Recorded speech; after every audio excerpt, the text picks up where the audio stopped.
Kepala SMA Negeri 15 Padang, Bapak Musnaldi MPD, yang kami hormati Bapak Ibu Majelis Guru, karyawan tata usaha SMA Negeri 15 Padang yang telah hadir di ruangan ini.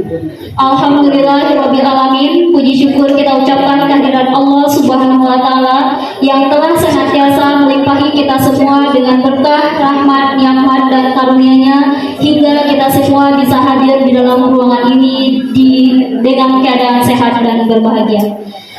Guna mengikuti kegiatan diseminasi budaya positif oleh calon guru penggerak Angkatan 9 Kota Padang Jumat 20 Oktober 2023. Yang pertama sekali kita dengarkan dan simak bersama arahan sekaligus membuka acara pada hari ini. Kepada yang terhormat Bapak Musnaldi MPD, disilakan.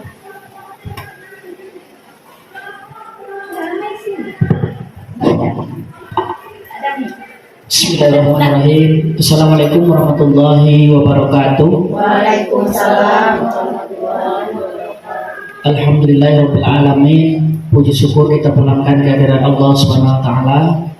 Pada pagi menjelang siang ini kita masih diberikan rahmat, nikmat sehingga kita masih dapat hadir di sekolah yang kita cintai ini. Selawat dan salam tak pula kita kirimkan kepada Guru besar kita yakni Nabi Muhammad sallallahu alaihi wasallam. Allahumma shalli Muhammad wa ala ali. Baik, Bapak dan Ibu, pada kesempatan ini saya memberikan sambutan terkait tentang kegiatan calon guru penggerak atas nama Ibu Sumiani Angkatan 9 di Kota Padang. Dan juga nanti akan dilanjutkan dengan diseminasi budaya positif yang akan dilaksanakan oleh Ibu Fitriani CGP Angkatan 9 Kota Padang. Dalam hal ini kegiatan ini merupakan salah satu kegiatan aktivitas guru penggerak di modul 1.4. Bahwasanya di modul 1.4 ini adalah ada aksi nyata yang dilaksanakan oleh guru penggerak, di mana masing-masing calon guru penggerak itu harus melakukan diseminasi terkait tentang materi, itu adalah budaya positif.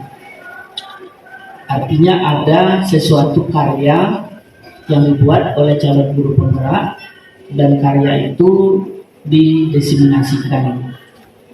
Nah, dalam diseminasi ini mungkin lebih banyak kepada konsep dan juga aktivitas yang akan dilaksanakan oleh CGP. Jadi Bapak dan Ibu, teman-teman yang hadir pada kesempatan ini, kalau saya nanti akan ikut dalam kegiatan pendidikan guru penggerak, aktivitas pembelajaran di guru penggerak itu seperti inilah Bapak dan Ibu. Setiap ada akhir modul itu nanti akan ada kegiatan aktivitas diseminasi, tapi tidak semua modul kegiatannya diseminasi. Ada yang langsung membuat video sendiri dengan siswa, ada yang langsung anak atau siswa yang dipanggil, ditanya-tanya, dan ada juga gurunya yang langsung melakukan pembelajaran dengan menggunakan pembelajaran berdiferensiasi. Makanya sebenarnya Bapak dan Ibu, kegiatan ini tidak sulit sebenarnya bagi seorang guru. Kenapa? Aktivitas pembelajaran di guru penggerak itu tidak mempengaruhi aktivitas pembelajaran. Justru malahan aktivitas pembelajaran itulah yang dibawa atau dilakukan sendiri oleh guru penggerak. Nah, jadi Bapak Ibu yang hadir pada kesempatan ini, kita minta kerjasamanya. Pertama, untuk mendengarkan penyajian diseminasi budaya positif ini, dan kedua tentu nanti akan diambil pelajaran dari aktivitas ini sehingga Bapak Ibu diharapkan bisa pula nanti termotivasi untuk mengikuti kegiatan atau proses pendidikan guru penggerak ini. Nah, Bapak dan Ibu, angkatan 11 yang sudah dibuka berakhir tanggal 30 itu adalah angkatan terakhir di Kota Padang. Jadi angkatan 12, 13, 14 itu tidak ada lagi di Kota Padang. Angkatan 9 dan 10 itu masih dikelola oleh pemerintah.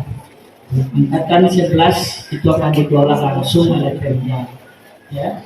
Nah, itu nanti ada rencana seperti itu. Nah, oleh itu Bapak dan Ibu, tentu kita bersama-sama menyaksikan budaya positif seperti apa yang akan dilaksanakan atau yang direncanakan oleh salah seorang calon guru penggerak. Nah, kegiatan ini Bapak dan Ibu ada 3 modulnya nih. Modul 1 ini modul 1.1 sampai dengan modul 1.4. Nah, ini beliau sudah selamat menjalani 1 modul, tinggal 2 modul lagi, modul 2 dan modul 3. Di modul 2 itu jumlahnya 2.1, 2.2, 2.3, dan modul 3 juga seperti itu. Nah, untuk bisa berhasil melewatinya ada 10 modul. Jadi Bu Sum dengan Bu Pit sudah melewati 4 modul, tinggal 6 modul lagi. Tapi di modul 2 itu lebih cenderung aktivitasnya sangat menarik sekali, karena dalamnya ada coaching, kemudian ada kepemimpinan dalam pembelajaran juga nanti di modul berikutnya. Itu barangkali sebagai pimpinan di sekolah, kita tentu memberikan apresiasi yang positif kepada teman-teman kita calon guru penggerak, dan kita sama-sama mendoakan mudah-mudahan Bu Sum dan Bu Pit bisa menamatkan pendidikan ini. Itu berakhirnya kalau salah nanti sampai bulan April 2024 nanti beliau wisuda dan mendapatkan sertifikat guru penggerak dengan jumlah jam pendidikan 360 jam. Jadi kalau naik pangkat tidak perlu lagi itu pakai yang lain, cukup 360 jam itu udah bisa langsung untuk untuk ke pangkat berikutnya, karena jumlah pendidikannya itu 360 jam. Ya, jadi seperti itu. Nah, jadi Bapak dan Ibu, sebenarnya tidak hanya mengejar mau jadi kepala sekolahnya, ya itu ujungnya aja nanti, karena itu rezeki gitu ya. Tapi setidaknya mendapatkan sertifikat yang jumlah jamnya sangat fantastis untuk bisa digunakan naik pangkat.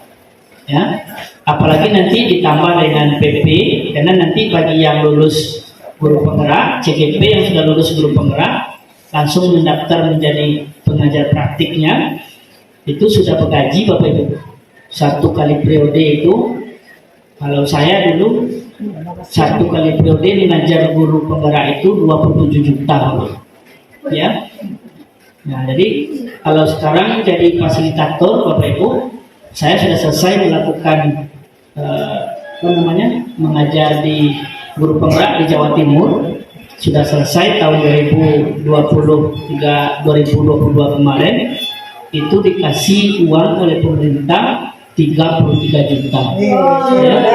Nah, makanya Bapak Ibu, bang yang tertarik ya silakanlah berpartisipasi untuk itu. Sudah kamar 1 ya, selesai program guru penggerak, nah selesai 1 kamar ya. Tapi jangan uangnya gitu ya, finansialnya, tapi yang penting adalah ilmunya. Sekarang saya mengajar guru penggerak di Pekanbaru. Sekarang di angkatan 9 ini saya juga mengajar di Pekanbaru di kecamatan Mendoan namanya. Ada 10 orang guru penggerak. Hari besok ditugaskan di Rokan Hilir 6 hari, cuma dilakukan penolakan tugas karena kita tidak mungkin meninggalkan sekolah 6 hari di sana, melakukan pemantauan terhadap sekolah-sekolah guru, calon guru penggerak. Nah, jadi Bapak Ibu silakan, susah memang susah, ya, sibuk memang sibuk, tapi ujung-ujungnya manis, ya. Cobalah Bapak Ibu nanti kalau nggak percaya, Ibu Sum dan Ibu Pit ini dibayarkan perusahaan oleh negara, ya. Sudah masuk Bu? Sudah ya. Oke, saya kasih. Nah ya, biasanya guru penggeraknya dikasih setiap bulan pulsa gratis dari kementerian, ya. Setiap bulan dikasih terus, ya. Tapi kalau udah jadi pengajar praktik besok, itu setiap mengajar dibayar lumayan, seperti saya katakan tadi. Ketiga modulnya mengajar, kalau tahun lalu itu pengajar praktiknya sampai 27 juta. Itulah kayak pemerintah menghargai. Jadi sebenarnya kita di sekolahnya aja, tidak perlu kemana-mana gitu kan. Jadi seperti itu Pak ya. Kita lewat Zoom saja. Oke, mungkin barangkali itu pengantar ini meskipun membicarakan masalah finansial, tetapi ini adalah motivasi Bapak Ibu, motivasi. Dan harapan saya ada nantinya yang mendaftar sebagai PP, ada yang mendaftar nanti sebagai guru penggerak. Nah, siapa yang hobi mengajar dan mengajar juga orang lain, kan banyak yang aktif di FGMP itu. Silakan nanti mendaftar sebagai PP. Tapi belum bisa mendaftar fasilitator karena tingkatannya harus jadi guru penggerak dulu, harus menjadi pengajar praktik dulu, baru menjadi fasilitator. Setelah itu menjadi instruktur nasionalnya. Jadi seperti itu. Ya, mungkin barangkali itu saja sambutan dari saya Bapak Ibu. Meskipun sebenarnya tidak boleh ngobrol tentang finansialnya gitu ya. Tetapi terkadang motivasi itu kan berbeda-beda.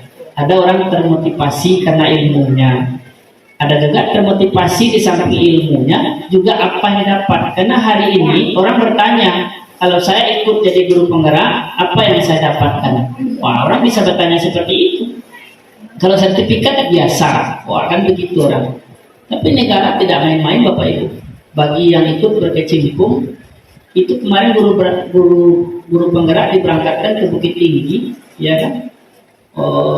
Dari Padang ada sekitar 9 orang, itu dibayarkan semuanya oleh pemerintah.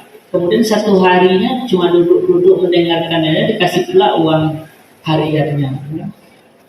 Begitulah pemerintah menghargai guru-guru hebat di tanah air ini.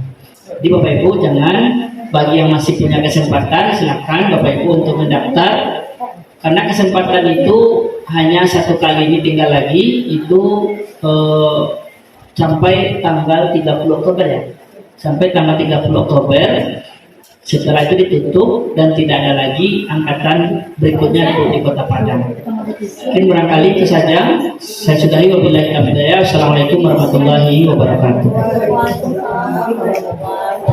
Terima kasih kita ucapkan kepada Kepala Sekolah kita Bapak Musnaldi MPD. Selanjutnya mari kita simak dan dengarkan bersama Diseminasi Budaya Positif oleh Ibu Fitriani, calon guru penggerak Angkatan 9 Kota Padang yang berasal dari SMA Negeri 15 Padang. Kepada Ibu Fitri disilakan. Ya, terima kasih Bu Mary atas kesempatan yang sudah diberikan kepada saya. Oke, Assalamualaikum warahmatullahi wabarakatuh. Waalaikumsalam warahmatullahi wabarakatuh. Selamat siang Bapak Ibu guru hebat. Selamat datang pada hari ini. Saya sebagai calon guru penggerak Angkatan 9, saya akan mempresentasikan mengenai nilai budaya positif. Jadi diseminasi budaya positif untuk guru penggerak. Saya sendiri tidak bisa apa-apa Bapak Ibu semua. Jadi saya memang butuh kolaborasi kita bersama. Kolaborasi, komunikasi itu bisa terjalin dengan adanya salah satunya dari guru penggerak dan juga dari teman-teman sejawat dan didukung tentunya oleh kepala sekolah kita. Jadi memang mohon bantuan dari teman-teman untuk bisa menggerakkan, bergerak, tergerak, dan menggerakkan. Kita semua butuh itu semua, walaupun kecil, cuma langkah kita, tapi kita berusaha bagaimana ada perubahan di sekolah kita. Oke, baiklah, pada hari ini saya masuk diseminasi budaya positif, kemudian Ya, perkenalkan mungkin saya cuma dua karena fasilitator saya belum Bu Cinta. Bu Cinta, dia belum ada fotonya, jadi saya cuma buat foto dua aja. Pertama adalah pengajar praktek saya, Bu Yuni Listianti. Dia adalah salah satu kepala sekolah dari SD swasta. Kedua adalah saya Fitri ini sebagai calon guru penggerak angkatan 9. Budaya positif. Nah, kita semua tentu ingin hal yang positif. Tidak ada keinginan kita yang bernegatif. Jadi budaya ini memang salah satu kultur. Itu memang harus kita budayakan dan harus bernilai positif. Apa sih nilai positif itu? Nilai-nilai suatu keyakinan dan kebiasaan yang ada di sekolah kita. Kebiasaan yang mana? Kebiasaan kita berpihak kepada murid, sehingga murid kita menjadi berkembang, menjadikan pribadi yang kritis, penuh hormat kepada kita sebagai guru, dan kedua adanya rasa tanggung jawab. Itu harapan budaya positif yang sangat kita inginkan bagi murid-murid kita.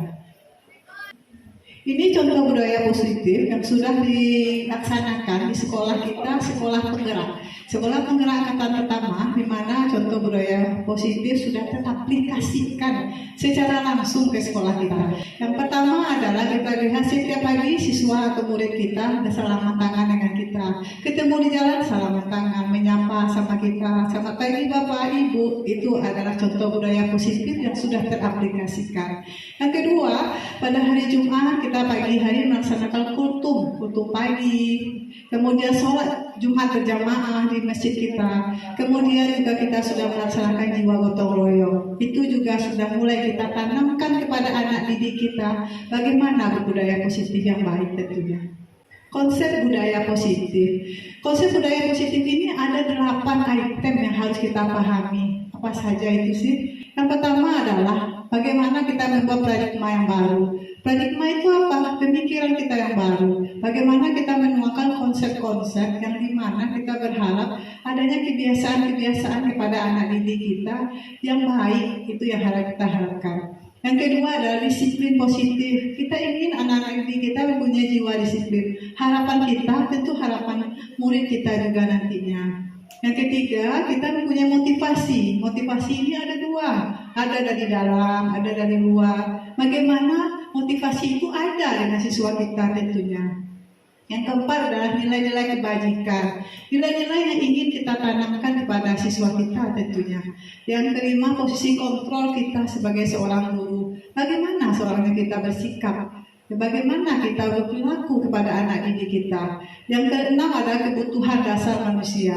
Kita semua ini punya kebutuhan. Kebutuhan yang mana yang belum kita lengkapi atau yang belum kita penuhi dalam diri kita. Yang ketujuh adalah keyakinan kelas. Kedelapan adalah segitiga restitusi. Ini adalah konsep budaya positif yang sudah diberikan di dalam salah satunya kepada guru penggerak. Nah, ini adalah pembelajaran dengan paradigma baru. Kata paradigma sesuai dengan yang saya katakan adalah bagaimana kita merancang pembelajaran yang berdasarkan yang berdiferensiasi. Ini sering kita gaung-gaungkan atau sering kita dengarkan oleh sekolah kita adalah bagaimana murid kita mempunyai pembelajaran yang berdiferensiasi. Berdiferensiasi itu yang mana? Yang sesuai dengan kemampuan dari peserta didik kita tentunya. Ada yang kinestetik, ada yang audio, ada yang visual, dan itu kita melakukan pembelajarannya sesuai dengan profil pelajar Pancasila. Disiplin. Kata disiplin ini sering mendapatkan artinya ketidaknyamanan. Kita ingin murid kita ini disiplin. Kata disiplin ini kadang-kadang murid kita merasa tidak suka apa yang kita lakukan. Padahal untuk kepentingan dia. Tapi ada positif yang mau kita timbulkan dengan murid kita tentunya. Sebagai pendidik, kita akan menciptakan peserta didik yang mempunyai disiplin diri, sehingga mereka akan mengacu kepada nilai-nilai kebajikan universal. Disiplin ini kita inginkan adanya motivasi intrinsik, motivasi yang ada dalam diri peserta didik kita tentunya. Kita tidak ingin disiplin itu dari luar, dari kita. Kita inginnya dari anak didik kita. Saya maunya ini, saya inginnya ini. Saya mau tidak terlambat, Bu. Saya ingin memberikan kebaikan pada diri saya. Itu harapan kita. Kita berharap tentu yang terbaik untuk murid kita tentunya. Ya atau tidak, Ibu-ibu? Ya. Iya. Nilai-nilai kebajikan. Kata konsep, kata dasarnya adalah bajikan. Kebajikan itu kebaikan. Nilai kebaikan positif yang mau kita inginkan kepada murid kita tentunya. Kita ingin agar murid-murid kita itu mempunyai nilai-nilai yang universal. Ada yang bersifat lintas bahasa, dia bahasanya tahunya bahasa Indonesia saja, bahasa Minang saja. Ada sukunya yang berbeda-beda. Rata-rata kalau kita di daerah Sumatera Barat, khususnya di Padang, tentu juga bahasanya adalah bahasa Indonesia. Kebutuhan dasar manusia. Setiap kita pasti punya kebutuhan. Ada 5 item kebutuhan ini. Kita ingin hidup, kita ingin makan. Rata-rata semua, kita semua ini sudah memenuhi kriteria kebutuhan. Tapi memang ada dari kita yang belum kita penuhi. Bertahan hidup, kita makan, kita minum, kita sudah punya tempat tinggal. Tapi ada loh anak didik kita yang dimana jangankan untuk makan, untuk ketemu dengan orang tua, yang dimana dia juga butuh dengan tempat tinggal, dia juga ada kekurangan di sana. Nah, ini juga adalah kebutuhan yang harus kita perhatikan kepada siswa kita tentunya. Kasih sayang dan rasa diterima. Anak didik kita ini butuh kasih sayang kita, Bapak Ibu. Nah, anak didik kita itu butuh namanya kelembutan, rasa kepedulian kita kepada anak didik kita. Dia butuh sentuhan-sentuhan dari kita. Kita tanya kabarnya, gimana nak? Apa kabarmu nak? Bagaimana perasaanmu? Ada rasa kasih sayang yang kita tuakan kepada anak didik kita. Nah, ini kepada kita sebagai guru, bagaimana kita melihat anak didik kita, kebutuhan apa sih yang kurang dengan anak didik kita. Ini dia adalah salah satunya rasa kasih sayang. Yang ketiga adalah penguasaan. Anak didik kita punya harga diri. Nah, dia sama kayak kita. Dia adalah manusia, butuh juga dengan harga diri, butuh juga dengan keinginannya dianggap kalau dia ada di kelas. Dia ingin berprestasi. Jadi ada penguasaan di sana. Dia ingin dianggap sebagai penguasa di kelasnya. Jadi pada saat di kelas ada di mana anak didik kita merasa dia minderan, dia sendiri dalam kelas. Jadi dia merasa sedih. Berikutnya adalah kebebasan. Nah, ini bedanya dengan kurikulum yang lain. Kalau dalam kurikulum belajar Pancasila, anak didik kita diberikan kebebasan. Maunya apa? Ini sesuai dengan pelajarannya, berdiferensiasinya. Kalau anak didik kita lebih ke estetik, kita memberikan kebebasan pergi keluar anak didik kita. Rata-rata anak didik kita ini sangat menginginkan kebebasan. Kalau kita tentunya kebebasan ini sudah hal yang lumrah bagi kita. Tetapi kalau anak didik kita, kebebasan ini satu hal yang sulit di dalam kelas. Saya maunya ini Bu, saya maunya olahraga Bu. Nah, padahal pelajaran kita ekonomi, pelajaran kita prakarya, tapi larinya olahraga. Dia inginnya mau keluar. Bu, kalau bisa belajar di rumah saja Bu. Jadi ada kebebasan yang dia kurang dapat di kelas kita. Kita juga harus tahu kebutuhan apa di sana. Terakhir, anak didik kita ini butuh kesenangan. Suka berhumor, antusias, tertawa. Dia suka di dalam kelas kita. Dia ingin bagaimana kita tidak kaku di dalam kelas. Nah, ini adalah kebutuhan dasar manusia yang dimana ingin didapatkan oleh anak didik kita tentunya. Motivasi perilaku manusia. Motivasi perilaku itu ada 2. Ada dari X, ada dari luar, ada in, ada dari dalam. Kita semua tentu mempunyai motivasi. Apa sih kita datang ke sekolah? Ngapain kita datang ke sekolah? Ada motivasi yang mau kita lihat ini. Dari segi in, kita ingin anak didik kita untuk dia bisa pintar. Kita ingin bagaimana dia supaya dia suka dengan pelajaran kita, dapat ilmu kita. Sedangkan dari X, kita mendapatkan yang namanya gaji ya, itu adalah X. Kalau bisa ada di sini tambahan, namanya restitusi, atau tambahan dari pendapatan kita. Beda hukuman, konsekuensi, restitusi. 3 kata yang mempunyai maknanya berbeda, tapi akibatnya juga berbeda. Ada hukuman, ada konsekuensi, ada restitusi. Nah, hukuman, konsekuensi, dan restitusi, apa sih bedanya? Nah, ini adalah hukuman, ada konsekuensi, ada restitusi. Boleh dibaca dong Ibu Sri Majiarti yang ada di depan.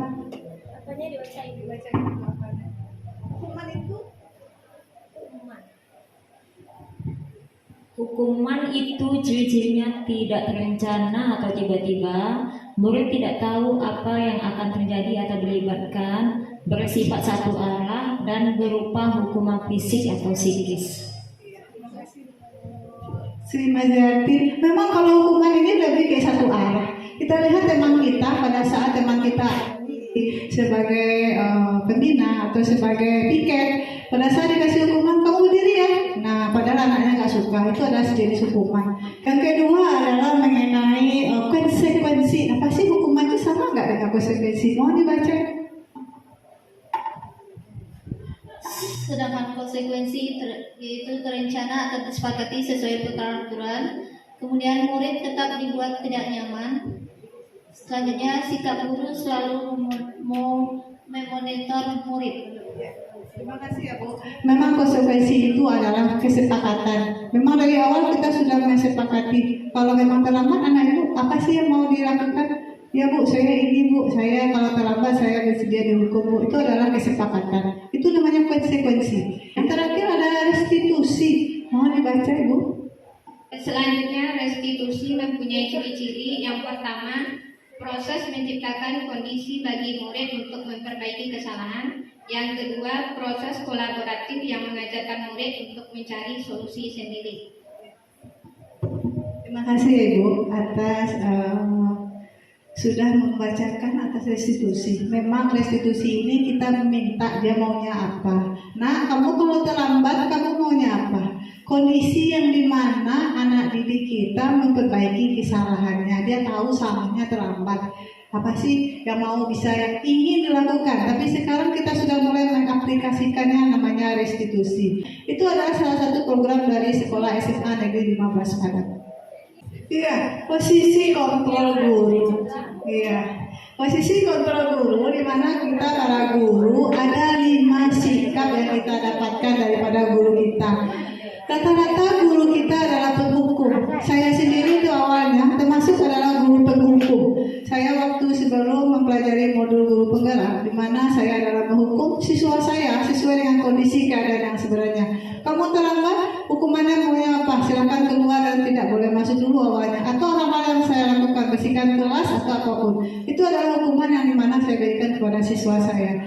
Tapi setelah berjalannya waktu, hal itu juga sudah mulai saya lakukan adalah merasa bersalah. Saya kuat bagaimana murid saya merasa bersalah dengan keterlambatannya. Kamu merasa bersalah nggak? Enggak Bu.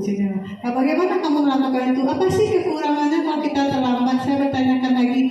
Kalau kita bersalah nggak dengan orang tua kita dari rumah nyampe ke sekolah, dikasih uang jajan, kemudian nyampe ke sekolah, tahu-tahu terlambat. Ada nggak rasa bersalah kamu dengan orang tua kamu di sana? Ada Bu. Jadi kita mulai menimbulkan rasa di dalam dirinya. Kalau dia itu bersalah terlambat datang ke sekolah. Yang ketiga adalah sebagai teman. Memang rata-rata murid kita ini butuh yang namanya teman. Teman dalam konsekuensi dan arti kata adalah teman untuk berbuat kebaikan. Kita pikir tidak memarahinya langsung. Kamu salahnya begini-begini ya. Kita tidak boleh ngomongnya seperti itu. Kita berpikir, nah kamu kalau terlambat, jika seperti ini bagaimana? Nah apa sih yang harus kamu lakukan? Nah ini adalah sebagai teman. Ada yang pemantau, kita hanya melihat saja anak didik kita, murid kita dalam melakukan perbaikannya sendiri. Yang terakhir adalah manajer. Kata manajer ini biasanya sering kita dengar di perusahaan. Manajer, nah dia adalah atas dari yang paling atas. Tapi kalau di sekolah, guru ini adalah manajer. Nah, menurut Mande nih, manajer itu apa sih Mande? Boleh dikasih pendapat nggak Mande? Manajer itu apa? Terima kasih atas waktu yang diberikan. Manajer ini mungkin sama dengan yang mengelola. Jadi kalau di kelas kita mengajar, berarti kita sudah langsung sebagai manajernya. Terima kasih. Assalamualaikum warahmatullahi wabarakatuh. Waalaikumsalam warahmatullahi wabarakatuh. Iya, terima kasih manajer. Mande, memang konsep manajer ini adalah sama dengan atasan atau ibaratnya posisinya itu adalah melihat, memperhatikan bagaimana anak didik kita di dalam melakukan kesalahan. Ini sudah mulai kita lakukan perubahan perubahan, dan memang awalnya kita tidak langsung jadi manajer. Kita memang butuh namanya perubahan. Dari awal kita jadi menghukum, timbul rasa bersalah, kita tanamkan kepada anak didik kita. Setelah itu pula kita mulai jadi merangkul siswa kita atau murid kita yang bersalah menjadi teman. Kita pantau ada perubahan atau tidak.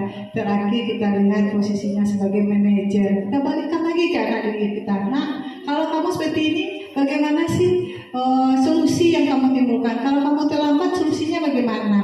Itu adalah manajer, memberikan solusi yang terbaik, di mana solusinya itu dari siswa kita sendiri.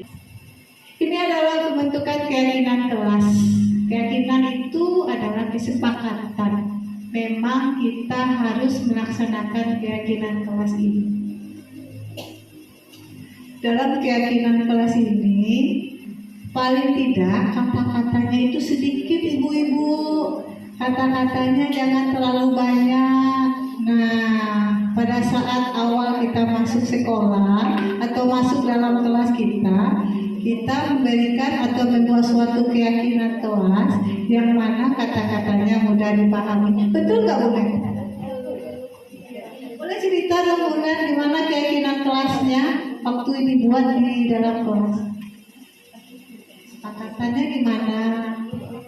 Kesepakatan dalam belajar untuk membuat perjanjian kontrak belajar yang harus kita sepakati bersama agar berjalan pembelajaran kita dengan baik sesuai dengan harapan yang kita inginkan. Oke, terima kasih ya Bunda ya. Bunda ini salah satu guru dari SMA Negeri 15 yang mana dia sudah melaksanakan kontrak kerja. Kemudian dia sudah melaksanakan keyakinan kelas yang dimana kesepakatan dari para kelasnya. Dia adalah salah satu wali kelas 2, kelas 11 berapa Bunda? F3. Dia adalah salah satu wali kelas 11 F3. Jadi SMA Negeri 15 salah satu sudah melaksanakan adalah keyakinan kelas. Makasih ya Ibu atas keyakinan kelas yang sudah teraplikasikan di dalam kelas. Ini yang terakhir Ibu, ini adalah segitiga restitusi. Segitiga ini memang harus kita, ini adalah jawaban dari semua permasalahan yang ada. Kunci dari permasalahan siswa kita adalah segitiga restitusi. Segitiga ini adalah proses dialog kita kepada siswa. Yang pertama adalah kata-kata segitiga restitusi itu adalah yang pertama. Nah, ini dia. Menstabilkan identitas. Jadi jika anak-anak kita dalam berbuat salah, kata yang pertama yang kita katakan itu adalah wajar. Nah, itu adalah menstabilkan identitas. Kita tidak langsung mengatakan itu salah nak, itu tidak benar, tidak. Kita katakan berbuat salah itu wajar. Itu adalah kata yang harus kita keluarkan saat menstabilkan identitas. Itu dia. Tidak ada manusia yang sempurna. Semua manusia itu pasti salah. Bapak Ibu juga pernah kok melakukan itu. Nah, Bapak Ibu tidak mau mencari siapa yang salah, tapi Bapak Ibu ingin agar mencari solusi dari permasalahan itu. Kamu berhak merasa begitu. Itu adalah langkah menstabilkan identitas. Yang berikutnya, yang kedua adalah memvalidasi. Kata validasi adalah kira-kira itu salah atau tidak ya. Nah, itu kata-katanya yang kita buat itu, berbuat salah itu wajar. Tidak ada manusia yang sempurna. Nah, berdasarkan prinsip bagaimana kita memenuhi kebutuhan tentunya. Ini adalah kata validasi tindakan yang salah. Kultur mempengaruhi karakteristik anak kita juga mempengaruhi. Karakteristiknya mana? Di rumahnya. Jadi memang dia membawa dari rumah nyampe ke sekolah bagaimana dia bersikap. Nah, ini dia. Kemudian kesimpulannya adalah dalam menciptakan lingkungan yang positif setiap warga sekolah dan pemangku kepentingan harus saling mendukung. Yang mana pemangku kepentingan? Kepala sekolah, guru, murid, tata usaha, semua hal itu harus mendukung. Kalau cuma guru penggerak yang bergerak, kita tidak bisa apa-apa. Tapi kalau kita yang bergerak semuanya, kolaborasi kita semua, kita pasti maju. Kita mulai menerapkan nilai-nilai kebajikan yang ada, yang sudah mulai kita ketahui. Kemudian kita sepakati.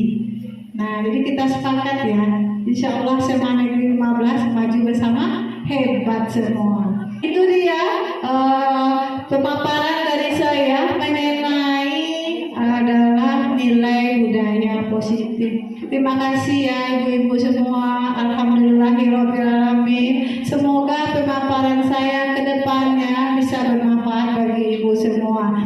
Bergerak, tergerak, menggerakkan. Mungkin langkah saya cuma kecil, tapi langkah kecil ini berharapkan adanya kolaborasi dari guru-guru hebat SMA Negeri 15 Padang, Bu Yesi yang hebat, Bu Yulia yang hebat, dan kawan-kawan guru hebat semuanya. Mohon dukungannya agar guru penggerak salah satunya bisa mengaplikasikan dan kita tentunya di sekolah ini bisa melaksanakan profil pelajar Pancasila. Terima kasih. Mohon maaf dalam penyampaian. Assalamualaikum warahmatullahi wabarakatuh.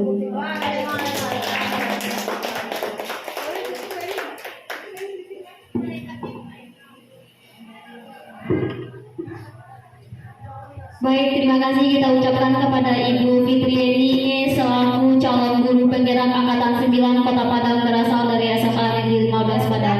Semoga apa yang beliau sampaikan berguna bagi kita semua dan mudah-mudahan lulus yang mungkin seperti doa Anda tadi dan doa kita bersama. Disudahi dengan wabillahi taufiq wal hidayah. Wassalamualaikum warahmatullahi wabarakatuh. Waalaikumsalam warahmatullahi wabarakatuh.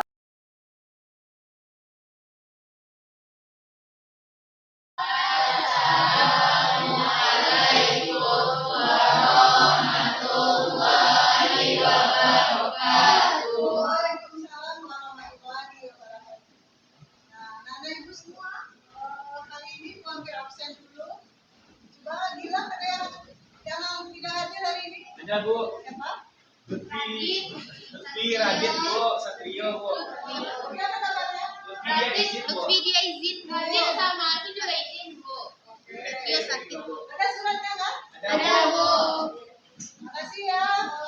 Baiklah, pada hari ini Ibu akan membicarakan mengenai keyakinan kelas. Nah, pertanyaan Ibu adalah kepada anak-anak Ibu. Anak-anak Ibu tahu apa itu keyakinan kelas? Tahu. Nah, siapa yang bisa menjelaskan? Keyakinan kelas merupakan kesepakatan bersama yang dibuat oleh teman-teman kelas yang akan ditaati bersama. Oke, bagus Lolo. Nah, keyakinan kelas itu adalah kesepakatan kita bersama. Artinya tidak dari ibu saja, tapi daripada anak-anak semua. Apakah keyakinan kelas sama dengan peraturan kelas? Tidak. Nah, apa bedanya? Kalau peraturan kelas tuh dibuat oleh guru Bu. Yang untuk dipatuhi oleh siswa Bu. Tapi kalau keyakinan kelas tuh dibuat bersama Bu. Oke, terima kasih ya.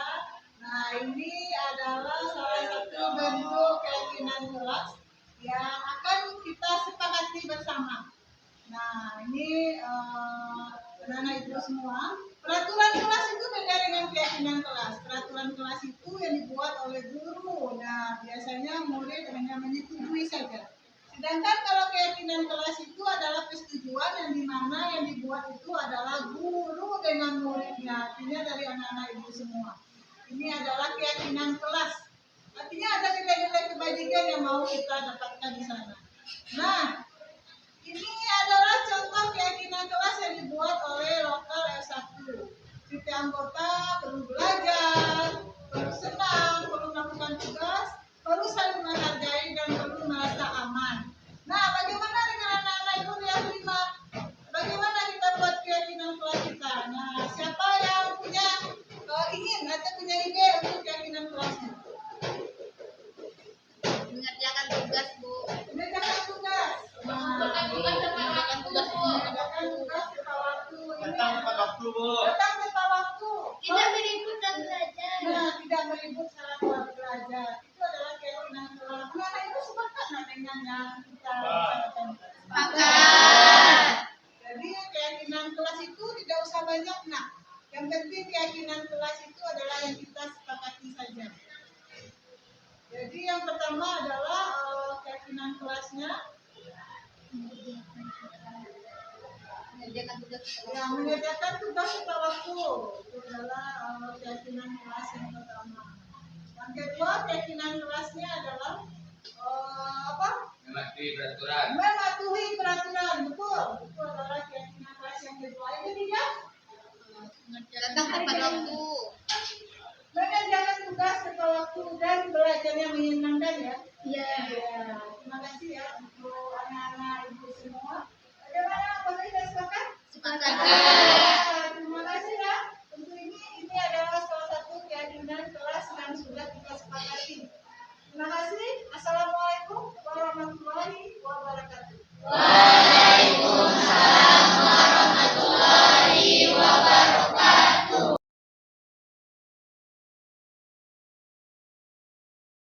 Assalamualaikum warahmatullahi wabarakatuh. Saya Yulia Rosmisari, guru matematika SMA Negeri 15 Padang. Saya sudah mengikuti kegiatan aksi nyata mengenai diskriminasi budaya positif yang disampaikan oleh Bu Fitri Yeni SE, CGP Angkatan 9 Kota Padang. Kegiatan ini menambah pengetahuan saya mengenai hukuman, konsekuensi, dan restitusi budaya positif di lingkungan sekolah, serta kebutuhan dasar manusia, posisi kontrol guru, dan pembentukan keyakinan kelas. Setelah ini, saya akan mencoba untuk mengaplikasikan informasi yang saya dapatkan dari Bu Fitri Yeni ini di sekolah tempat saya mengajar. Terima kasih kepada Bu Fit telah berbagi ilmu baru kepada kami. Terima kasih Bu Fit. Assalamualaikum warahmatullahi wabarakatuh.